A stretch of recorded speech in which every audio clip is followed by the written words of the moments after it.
Olá pessoal, tudo bem? O meu nome é Jéssica e este é o Dia de Livro.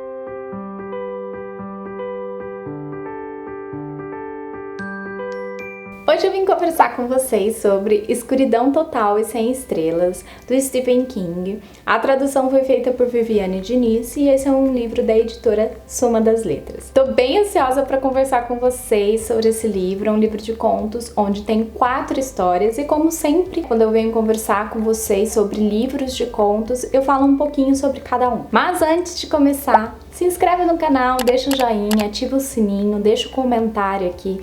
Todas essas ações são muito importantes para o engajamento do canal e se você estiver fazendo isso pouquinho, você já ajuda muito. E se tiver interesse nesse livro Escuridão Total ou em qualquer outro, compre com o meu link da Amazon.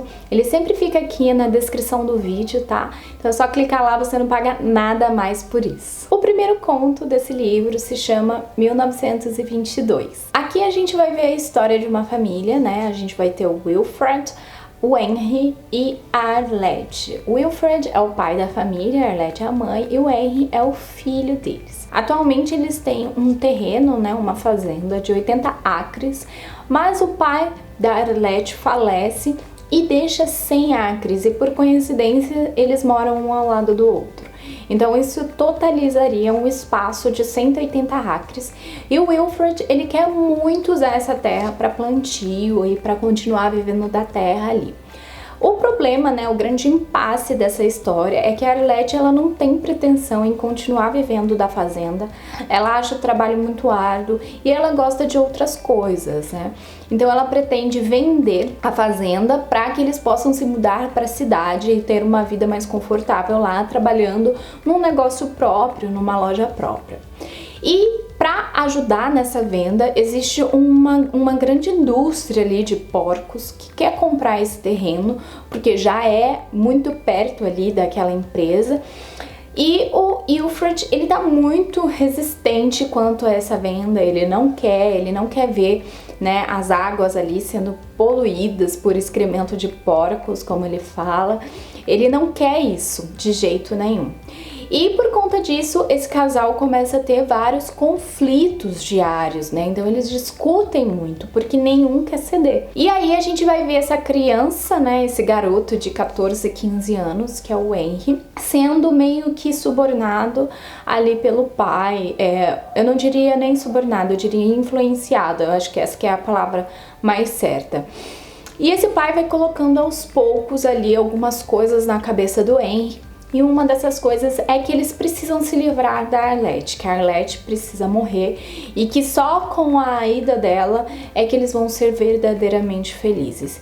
E ele coloca isso porque o Henry tem ali uma namoradinha que ele quer casar e quer ter uma vida, então ele não quer realmente sair da fazenda, mas o pai ele fortifica essas informações ali na cabeça do menino para que isso fique forte e para que ele consiga traçar um plano e realizar, né, esse assassinato. Então essa é uma história aqui em que nenhum dos lados quer ceder, como eu falei, sabe? A Arlette, ela é muito consistente e ela quer, a princípio, que venda tudo, a fazenda inteira e que todos se mudem. Ela não quer só vender a parte dela, mas chega ali um ponto que ela fala, bom, a terra é minha, eu herdei do meu pai, eu vou vender minha parte e eu vou embora.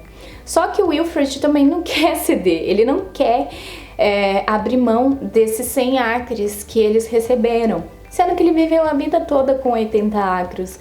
Então isso seria muito bem solucionado se um cedesse um pouco, né, quanto à visão do outro. E aí ele traça esse plano e eu não vou contar muito, eu não vou falar se resolveu, se conseguiu fazer isso ou o que aconteceu depois, porque muita coisa acontece dentro de 1922.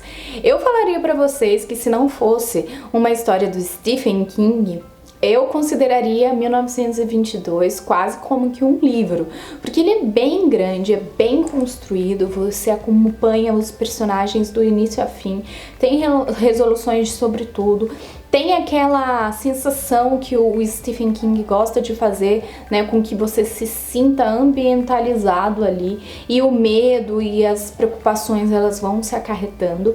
E eu diria que se fosse qualquer outro autor, isso seria um livro e não um conto. Mas já conhecendo, né, It, Sob a Redoma, a gente entende que o It ele leva um tempo maior para conseguir cruzar a sua história e fechar as linhas ali do enredo.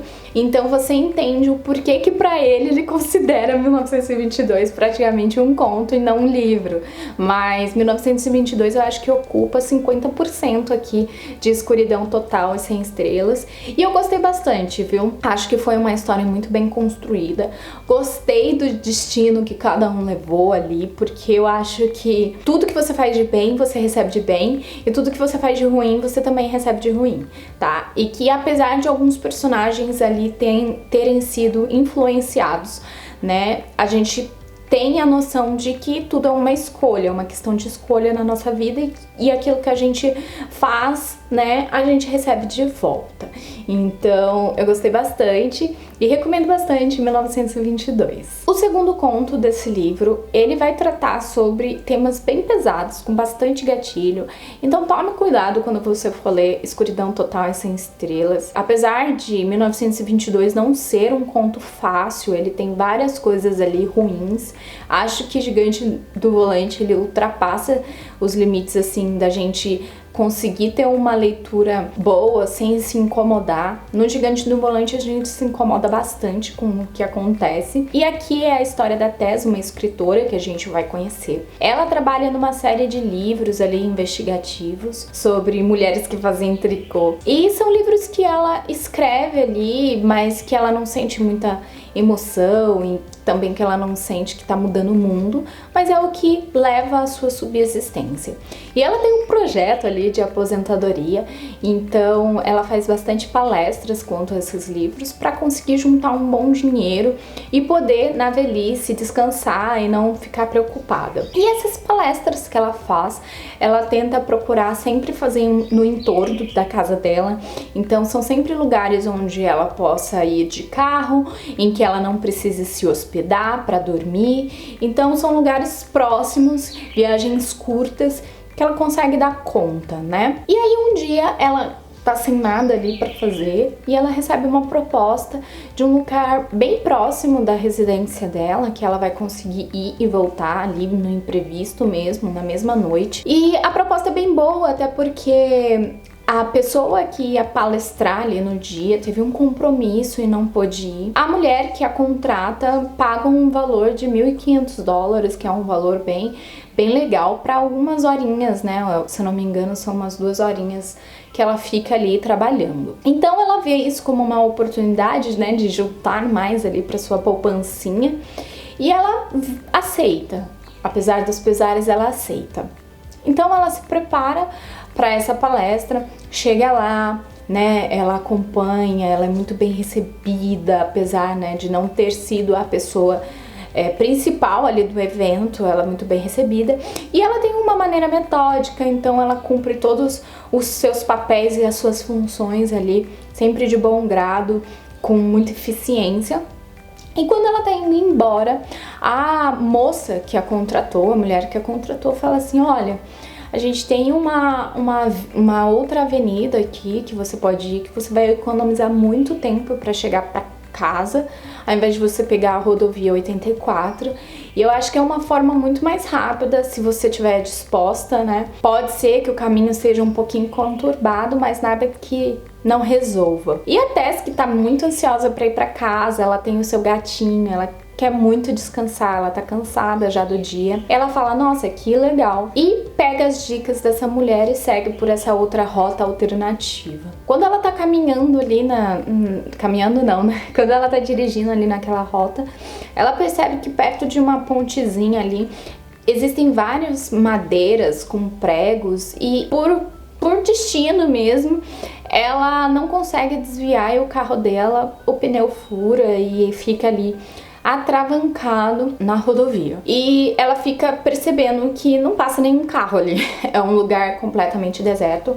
A única van que passa não a vê, ela não consegue pedir ajuda, mas de repente chega uma caminhonete com um homem extremamente alto, e é por isso o nome do livro, né, O Gigante no Volante, que oferece ajuda para ela. Eu não vou continuar a partir desse ponto da história, porque eu acho que vocês já imaginam o que possa ter acontecido com a Tess, mas após tudo que acontece ali naquele momento em que esse homem vai ajudá-la, a gente tem uma história que se continua e que se complementa, né? Aqui a gente vai ver a história de uma mulher que era totalmente pacata, totalmente na dela, e que jamais pensou que fosse acontecer com ela o que aconteceu, se transformando numa outra pessoa para conseguir tirar essa dor dentro do coração. E aí a gente também vai acompanhar, né, essa jornada da Tess, que eu acho que é o pior do livro. Do livro não, do conto.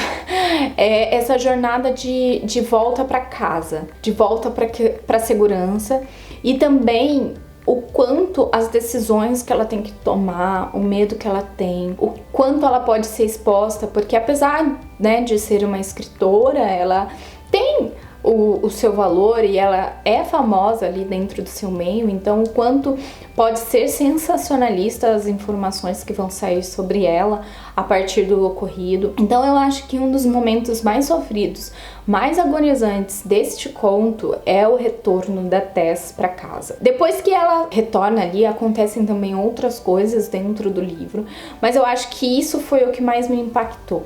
Eu não sei quanto tempo eu demorei para passar por esse trecho, essas pequenas páginas, porque realmente foram partes que me impactaram, que me fizeram sofrer, e eu acho que o final é tão maestral, porque apesar do Stephen King não ser uma mulher, não viver na pele de uma mulher, ele conseguiu colocar ali uma personagem que, apesar dos pesares da gente saber que foi uma personagem pontual dentro do livro, eu acreditava que nem fosse aparecer. Ela foi essencial para mostrar a empatia que nós como mulheres temos que ter com umas com as outras, sabe? Eu acho que fechou muito bem esse conto. É um conto pesadíssimo e, como eu disse, não recomendo. Você tem que ter estômago para ler. Mas eu gostei, sabe? Eu gostei não por conta da história em si, porque a história é muito pesada, mas eu gostei de como que ela foi contada. E esse retorno da casa da Tess, ele é muito importante, e eu acho que é ele que consegue contar todo o sofrimento que uma mulher numa situação dessa pode sofrer, sabe? Então, recomendadíssimo. O terceiro conto eu acho que é o mais divertido, apesar de todas as desgraças que acontecem nele, ele é muito divertido. Se chama Extensão Justa e vai contar a história do Dave, que tem câncer e tá sentindo que não teve nada de bom na sua vida, sabe? Ele tá voltando pra casa após voltar do médico. Ele não consegue comer, ele não consegue beber, tudo pra ele vomita.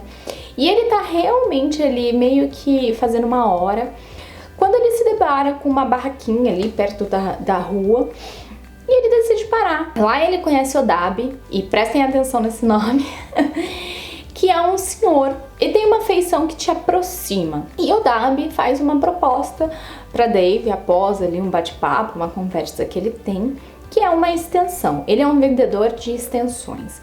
Não importa o que você quer, que ele vai fazer a extensão daquilo. E o Dave conta a história, conta que ele tem câncer, conta tudo pro Dabi, mas para eles fecharem o negócio, o Dabi precisa saber quem é o inimigo de Dave. E Dave, ele, né, muito polido, muito na dele, querendo fazer aquela social, fala que não tem nenhum inimigo. Mas o Dabi insiste e Dave em um certo momento solta que o maior inimigo dele é o Good Hug, que é um amigo que ele tem desde a infância. Só que o amigo dele sempre teve tudo muito fácil, então o amigo dele sempre foi mais bonito, sempre foi popular. Acabou ficando com a namorada dele do ensino médio, né, do Dave, e essa namorada está até hoje com o Good Hug, se casaram. Ele foi próspero nos negócios e é extremamente rico atualmente. Então o Dave vai contando ali quais são as invejas que ele tem desse amigo. E o Odabe acaba fechando o negócio ali com o Dave, e o Dave a princípio acha que não vai dar nada não. E o negócio é o seguinte: todos os ganhos anuais que o Dave tiver, ele vai transferir 15%, né, dos ganhos para o Odabe. E eles vão continuar assim até o final. Dave não acredita. O Odabe fala: então, vou te dar uma semaninha aí pra você experimentar. E Dave vai embora. Aparentemente, quando ele chega em casa, ele está extremamente faminto, ele come, ele não passa mal, isso é uma melhora muito significativa. E durante a semana, quando ele e a esposa vão até o hospital, eles percebem que, olha, parece que o câncer foi embora. Então o Dave, ele fica completamente espantado, retorna até o Odabe e fecha o negócio.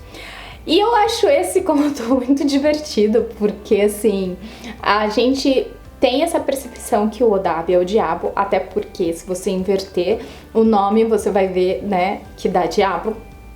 E que ele fez um pacto ali, mas que o pacto é por dinheiro e não é nem pela alma. Tudo bem que só de fazer o pacto ele já estaria dando a alma, né? Porque o seu pior inimigo ia ter todas as desgraças do mundo, e é isso praticamente o que acontece durante o conto, né? Então a gente vai ver os progressos que o Dave tem, enquanto o Good Hug vai tendo as suas decadências. É muito engraçado esse conto, particularmente porque assim, eu não vejo nenhum tipo de remorso com o Dave. Ele vai ficando cada vez mais e mais feliz com a desgraça do Good Hug. E ele faz questão de estar próximo deste amigo, porque ele se faz de amigo do Good Hug, para acompanhar a desgraça. E a impressão que eu tenho é que quanto mais infeliz o Good Hug tá, mais feliz o Dave está. Então eu achei um conto super legal. Eu achei que ele trouxe uma leveza pro livro, porque depois de uma história tão pesada como O Gigante do Volante, quando você vai ler Tensão Justa, você fala: bom, deu uma baixada aqui na minha ansiedade, eu posso continuar lendo esse livro até o fim. E achei que foi uma ótima escolha a posição do conto, porque eu praticamente me diverti, apesar de todas as desgraças que acontecem, porque coitado do Good Hug, eu entendo ali mais ou menos, né, o propósito da mensagem que quer ser passada, mas eu achei super divertido. O último conto vai falar sobre um casal que está junto há mais de 27 anos, que é a Darcy Anderson e o Bob Anderson. Eles já criaram seus filhos já estão nas suas profissões realizados. O Bob continua trabalhando, né, mas trazendo ali o sustento para a família. E a Darcy, ela se sente completamente feliz. Ela sempre teve um amor calmo, um companheiro para suas dificuldades. Eles gostam de coisas parecidas. Eles nunca tiveram grandes conflitos. Mas um dia ele viaja a trabalho e, por azar do destino, ela precisa de pilhas pro controle remoto, porque ela quer muito assistir uma série. E quando ela chega na garagem à procura dessas pilhas, ela vai se deparar ali com um lugar secreto em que o Bob esconde algumas coisas, alguns itens. E aí a gente vai entender que essa história vai contar sobre um serial killer. E é interessante porque quando a gente acompanha histórias de serial killers, a gente vê que eles têm uma facilidade, né, em convencer pessoas, em se apresentar como pessoas amáveis ao seu ciclo tanto familiar como o seu ciclo de amigos. Então a gente vai ver que a Darcy, ela também é vítima de tudo que aconteceu, porque ela era a mulher perfeita para aquele homem, né? Diga-se de passagem. E a gente vai acompanhar essa história do serial killer e das descobertas da Darcy e o medo que ela tem e o que ela vai ter que fazer ali para sobreviver e para não demonstrar que ela acabou de descobrir algo extremamente perigoso, a si mesma quanto para sua família. É um conto assim que eu gostei, eu vou falar pra vocês, mas não foi o meu favorito dentro do livro. Acho que os 3 primeiros me trouxeram muito mais emoções. 1922 é um conto completo, né, onde a gente vai ver a história do início ao fim, com todos os pontos importantes ali. A gente vai ver uma conclusão justa para os personagens. Já no Gigante do Volante, a gente vai ver um sofrimento extremo, né? Um soco no estômago, que para muita gente não seria apropriado ler, mas que é um ótimo conto também, que te leva a uma emoção muito alta. Extensão Justa, para mim, trouxe uma leveza, apesar do conteúdo e da forma com que é apresentado. Ele traz essa leveza após esses 2 contos que falam, né, principalmente sobre a violência da mulher. E eu acho que é esse o ponto desse último conto, que apesar de não ter sido o meu preferido, ele conclui a ideia do livro, né? É um livro basicamente sobre a violência contra a mulher. Então a gente tem um marido que faz um plano ali, traça um plano de assassinar a mulher. A gente tem a história de uma mulher vulnerável no meio do nada. E a gente tem essa última história que conta sobre um serial killer, um homem que mata simplesmente pelo prazer, e ele mata ainda causando a essas mulheres a violência sexual. Então é um livro muito pesado, uma história bem pesada, porque a gente vai, a partir da visão da Darcy, né, porque ela vai descobrir isso e ela vai investigar ali no computador, no histórico, né, de notícias. Então a gente vai ver que é bem sofrido o que o Bob causa a essas mulheres que ele assassina. E a gente vai ver uma conclusão assim sofrida para trás, e o quanto ela é corajosa por fazer o que ela tem que fazer para conseguir sobreviver ali e não ser uma próxima vítima. Então eu acho assim, Escuridão Total Sem Estrelas, o nome eu acho que já diz, é um livro sobre a escuridão do homem mesmo, sabe? O que ele é capaz de desejar como extensão justa pro outro, sem ao menos sentir remorso, né? E o que ele é capaz de fazer, como em todos os outros contos a gente vai ver isso. Então, resumindo, gostei muito dessa leitura, recomendo, como eu disse, com ressalvas, porque aqui tem muito gatilho. Então, vá para este livro preparado, esteja num momento para que isso não te impacte, que você, né, não sofra com as consequências dessa leitura. Mas fora isso, é um livro sensacional. E o Stephen King se reforça a cada leitura que eu faço como um ótimo autor. E acho que para uma experiência, para uma pessoa conhecer, também é um ótimo livro, porque você vai ter uma noção de como são os contos dele, os livros dele, como é a construção de narrativa do autor, o que ele te leva a sentir, a ambientação, que eu acho que é um dos recursos que ele mais usa na escrita dele, é ele tornar o local onde esses personagens estão como um local incômodo, né? Enquanto leitor você tá lendo ali e você vê que realmente são locais que te deixam assim incomodados. Mas eu acho que é isso, pessoal. Eu espero que vocês tenham gostado dessa resenha, desse conto, assim como eu amei ler e amei fazer esse vídeo. Me acompanhem no Instagram, é @diadilivro. Lá sempre você vai saber em primeira mão o que eu estou lendo, o que eu estou fazendo, né, as novidades. Se eu tiver qualquer recado para dar, eu também dou lá, tá? E compartilhe esse vídeo com seus amigos, familiares, com quem você sabe que gosta de literatura. Eu espero vê-los em breve. Um grande beijo